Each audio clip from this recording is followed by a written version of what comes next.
आज कवर करेंगे anion gap में हेगमा यानी हाई एनाइन गैप आता है तो इसके पीछे कहानी क्या होती है, क्या क्या रीज़न हो सकते हैं। तो रीज़न या कॉजेज़ के बारे में डिस्कस करेंगे। तो इसमें एक नेमोनिक बहुत इम्पोर्टेंट है, बहुत कॉमन है, यूज़ होता है मड पाइल के नाम पे।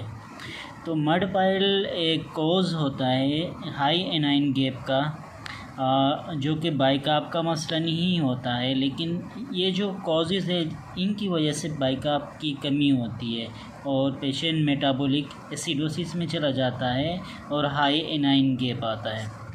इनमें ये मड फाइल के कुछ एसिड्स है। फॉर एग्ज़ाम्पल पहले जो एम से मेथनॉल है, यू से यूरेमिया है, डी से डायबिटिक कीटोसिडोसिस है, पी से पैरा एल्डिहाइड है, आई से आयरन आइसोनाइजिड है और एल से लैक्टिक एसिडोसिस है, ई से एथेनॉल है और साथ साथ में कुछ मेडिसिन है जैसे एस्पिरिन है, सैलिसाइलेट है।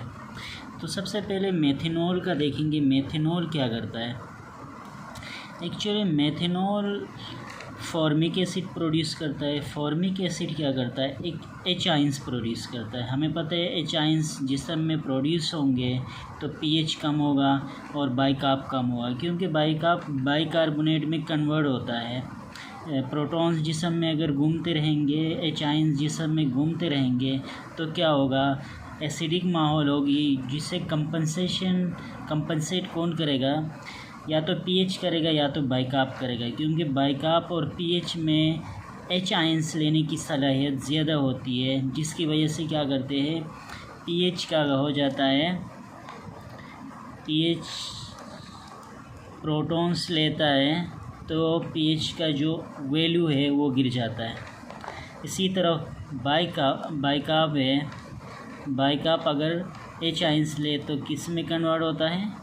बाइकार्बोनेट में।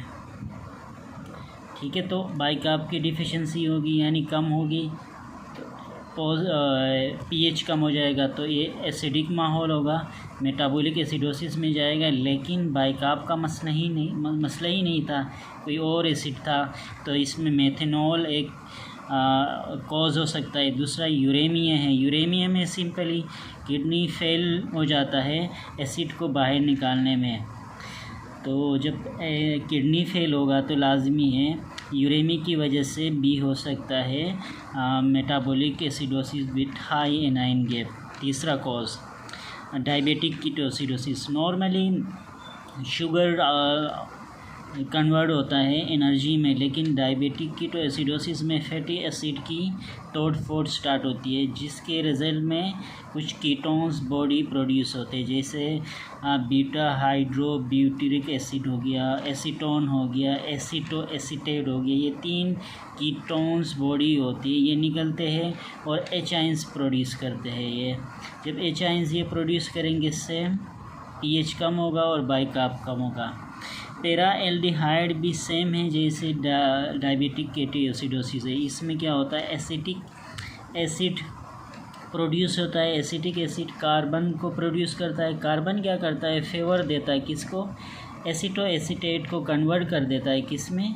बीटा हाइड्रोब्यूटेरिक जो एसिड है उसमें कन्वर्ट होता है, यानी ये कीटोन बॉडी में कन्वर्जन होती है। सिंपली एच आइंस प्रोड्यूस होते हैं इसमें से।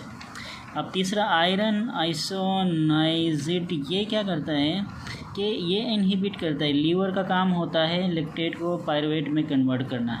जितने भी जिस्म में लैक्टेट बनता है एनारोबिक रिस्पायरेशन के रिजल्ट में, तो वो जाके लीवर में जाता है और लीवर क्या करता है? इसको दोबारा पायरुवेट में कन्वर्ट कर देता है और वहाँ से एटीपी यानी एनर्जी प्रोड्यूस होता है। तो इसमें क्या होता है, ये जो ज़्यादा अगर आयरन आएगा तो आयरन क्या करेगा? इस चीज़ को रोकेगा। हेपेटिक जो कन्वर्जन होती है लैक्टेट की, उसको पायरुवेट में कन्वर्ट करने से रोकेगा। तो क्या होगा? लाजमी है लैक्टिक एसिड बढ़ेगा। लैक्टिक एसिड के अंदर क्या है? जैसे नीचे लैक्टिक एसिडोसिस है, एच आइंस प्रोड्यूस होते जाएंगे, साथ साथ में हाई एनाइन गैप आएगा, मेटाबॉलिक एसिडोसिस। एथेनॉल भी सेम है, कीटोन्स बॉडीज प्रोड्यूस कर देता है। और साथ में लास्ट में है एस्प्रिन टाइप के कुछ मेडिसिन है, ये क्या करते हैं, सेलुलर रिस्पायरेशन को बढ़ा देते हैं और एरोबिक रिस्पायरेशन को बढ़ा देते हैं। हमें पता है एनएरोबिक रिस्पायरेशन में क्या होता है कि लैक्टेट की प्रोडक्शन ज़्यादा होती है, जिसके रिज़ल्ट में क्या होता है एच आइंस प्रोड्यूस होंगे। एच आइंस जब प्रोड्यूस होंगे तो क्या होगा, पीएच कम होगा और बाइकार्ब कम होगा।